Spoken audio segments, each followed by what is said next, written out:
બનાસકાંઠાના અંબાજીમાં મુશળધાર વરસાદથી પાણી ભરાઈ ગયા છે। અંબાજીના માર્ગો અને દુકાનોમાં પાણી ભરાઈ ગયા છે। અંબાજીના બજારોમાં પણ પાણી ભરાઈ ગયા છે। કમરસમાં પાણી ભરાઈ જતા લોકોને હાલાકી થઈ રહી છે। દુકાનમાં કમરસમાં પાણી ભરાતા વેપારીઓ હેરાન પરેશાન છે। વેપારીઓ દુકાનમાંથી પાણી કાઢવાની મથામણ શરૂ કરી છે। પાણી ભરાતા માલ સામાનને પણ નુકસાન પહોંચ્યું છે।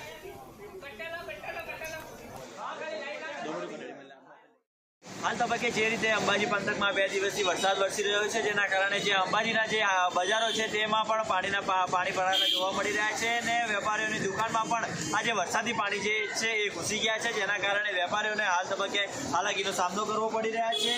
વેપારીઓની જે પંચાયતની બનાવેલી જે કોમ્પ્લેક્સની દુકાનો જે છે તેમાં પણ જે વરસાદી પાણી છે તે ભરાઈ ગયા છે જેના કારણે જે વેપારીઓ જે છે તેમને પણ માલ સામાનને ક્યાંક ને ક્યાંક નુકસાની પહોંચી તેવું દેખાઈ રહ્યું છે। આપણા સાથે વેપારી છે, આપણે તેમના સાથે પૂછવાનો પ્રયત્ન કરીશું કે શું થયું છે ને કેટલું નુકસાન થયું છે।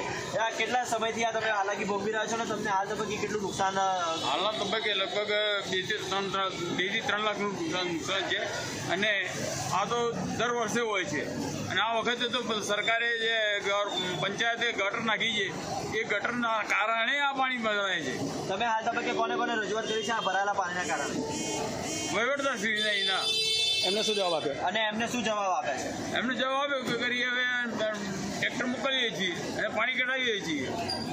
બાકી રોડ આનો સવાલ એક જ છે કે કાં તો રોડ નીચો કરે અથવા દુકાનો ઊંચી કરે।